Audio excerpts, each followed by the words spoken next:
bunker shots present a massive challenge for the majority of recreational golfers. There's a very common way the bunker shots are taught, which I think is probably wrong for the average golfer. I'm going to explain in this video why, what might be a better option, what club selection might be a better option, and hopefully get you out of the sand predictably every time. Now, if you don't subscribe already, it'd be really useful if you did. More people watch that don't subscribe than do, so please hit the subscribe button. It helps me, it's going to help you.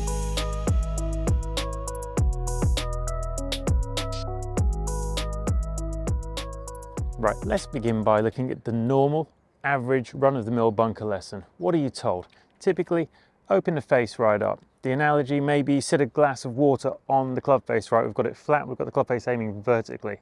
Right, that's usually step one in the sand. It exposes tons of bounce, it's going to stop you digging. There's a lot of loft on there though. Second piece, aim left, try and cut it. All right, so aim left, big cut swing, big open face. Ball goes to the right, spins right, happy days, goes really high, really soft. Now, have a think about where that advice has come from. Typically, it's come from the best players on the planet. They do not struggle with the same full swing issues as your recreational golfers do. All right, not all of you are going to suffer with the same issues, but let me point out a couple. I still give some full swing lessons, all right? And one of the most common issues with amateur golfers, I think across the globe it's fair to say, is an open club face. So you've got an open club face already at some point in the swing. That puts you in a bit of a weak position. The second issue, and that's often related to the open club face, is a club path that does what? Goes out, in, down, and very, very steep. So the advice you're given to play a bunker shot, most golfers already have a ton of it. So what happens if you double down? Right, we go open face at address, we go let's aim left for a cut, big swing that the face is already being cracked open for a lot of you, and then a swing that already goes over the top. So double doses, open, really steep down and across. What happens? Golf ball does not want to come out. Now, luckily enough, there's not a lot of sand in this bunker, so it did. But if there's a little bit more sand than that, this ball is going to struggle to get out of the sand. Most of the struggles I see, I still do clinics, they are usually balls that don't come out because there's not enough energy and speed on the golf ball. Right, open face cuts don't put much speed on the golf ball. Why do tour players do it? Well, the majority of them don't suffer with an open club face in the backswing or late downswing. Right, that club face is already in a pretty functional position. They don't need to try and throw the club out. They don't need to try and square it up or manipulate it with hands and wrists for the majority. So they need to take speed off the ball. All right, they're a different breed. That's not you. So we're going to kind of throw all that out completely and look at a better option for players that already have an open face, already have an out to in swing path, which is going to be most of you. First thing I'm going to suggest is that you change club. This was a 60 that I play my initial shots with. I do use a 60, but I don't suffer with an open face and a club path that goes out to in, right? So I'm okay with that. I can afford to take speed off the golf ball. I'm going to suggest you go to a 54, all right? Now, it's more manageable. There's less loft on it already. Even if you do add loft to it, still not going to be a problem, still going to be plenty of speed on the golf ball. The big changes though are going to come at your setup. All right, so traditional, face open, get the handle nice and low, aim left. Don't want any of it. We don't need it. Hands low will typically lead to a club that goes more vertical. You don't need more vertical, all right? You need more on plane. So we're going to stand you up closer to the golf ball. We're going to stand nowhere near as wide. If anything, there's probably more in common with, let's say, a 40-yard, 30-yard pitch shot than a flop shot, which would be more the other end of things, open face cutty. Right, so we're going to stand up to it. Going to rotate the face open just a hair, just a little bit. So we're going to go from 12 o'clock to maybe 12:15, 12:20. Not much at all, don't need a lot. There's already bounce on the club. I can increase it a touch. I don't need a ton. All right, so standing up pretty tall, pretty close. If anything, the toe might actually be slightly lower than the heel. Again, not a problem. Catching the heel will tend to slow the club down more. Catching the toe, you will be able to skid through a little bit more easily. So we're in, we're close, we're tall. Feel like I'm actually keeping my chest up away from the sand and the golf ball. Low's problematic, right? For one reason I've already mentioned, steep, but the second one when you're low is there's much more availability or possibility that you can get the club really deep into the sand. Now I'm talking about far underneath the golf ball. You get up and away from it, and suddenly the amount of sand that I can actually take is limited. All right, so you end up creating more of a shallow, long divot versus something that's very deep and needs to start very close to the golf ball. Long and shallow is going to give you more margin. All right, so you're up nice and tall, the toes down, And the swing is going to be as simple as you could imagine. Right, I want you to imagine you're taking the club straight back, no wrist cock, tons of width, and the front it would look much more like this. So we're not getting any kind of complication from using the hands and wrists and twisting the club. So it's a big wide swing and then a big wide swing on the way through. All right, ultra simplistic. And you don't need a big swing. Now the reason you don't need a big swing is it's not an explosion anymore.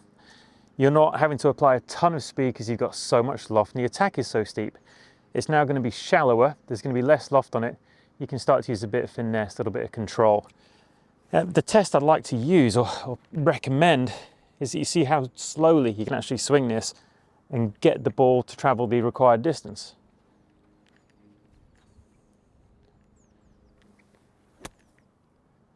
A little bit under hit, but didn't quite make it up the hill.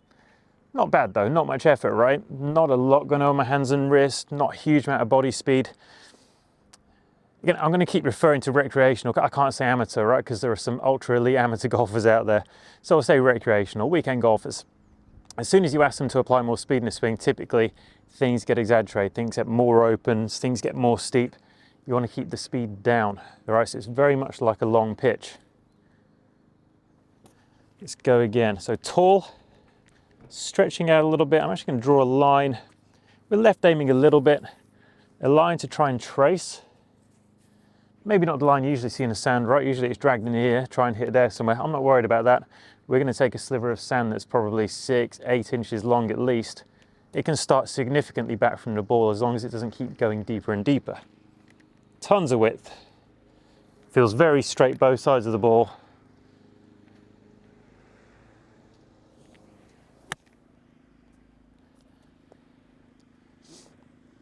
Flew the lot. Right, it came out with a ton of speed. Contact was actually pretty good. Wasn't thin, didn't really bounce into it. It was just ultra shallow. So I can dial that down a touch, bring it down a notch, take a bit of speed off it. Once I've got control over that depth,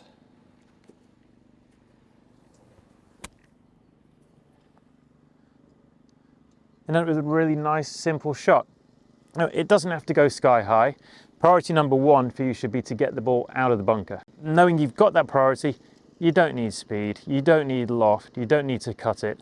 You need a nice, simple, upright setup, wide swing. If anything, feel like the toe end of the sole is what hits the sand and it skids through the sand versus attacking it. All right, as soon as you try and attack the sand, that's the problem. You've got to really go in there. If you want to do a dry drill, you know, people will draw lines and say, right, I'm just going to hit this line. There you go, I've got control. But they're not really practicing control of depth. All right, so I don't really like that line. If you're going to draw a line, I would draw a second and see how shallow an amount of sand you can take in between those two lines. And you start to create something that's much more functional, right? You could be 2, 3, 4 inches behind the golf ball with your initial contact on the sand there, and if it travels through at that same depth, the ball is still going to come out. Okay, I'll try and demonstrate one for an example. There's not much sand left in here at the minute. But let's go quite a long way back, and the intention, same thing, same setup, very unconventional, tall, chest away from the ball. I'm going to try and come in back here somewhere and just skid it through. No problem. Little spinny one. Okay, that was probably this far behind the golf ball, but because I'm not crashing the club in, because I've got appropriate loft on, I'm not struggling with too much loft and having to apply a ton of speed and really drive it forwards, I can skid the club through no problem. If the sand's a little bit deeper, you do the same thing. Oh, the only adjustment I would suggest you make, let's go a bit up here, there's a bit more sand. The adjustment I would suggest is that you actually stand further away still. So still tall, just give yourself a couple more inches, and that limits just how far into the sand the club can get, and you can still take relatively shallow divots. All right, so quick recap, stand up to it, open the face a little bit, swing is very wide, both sides of the golf ball, no real wrist action. Okay, keep it super simple. Let's go for this deeper sand, just for a little bit of fun. So I'm going to stand a touch further away, try and limit the sand I can take, keep that big wide arc. Came out easily. That, in a nutshell, is your bunker hack.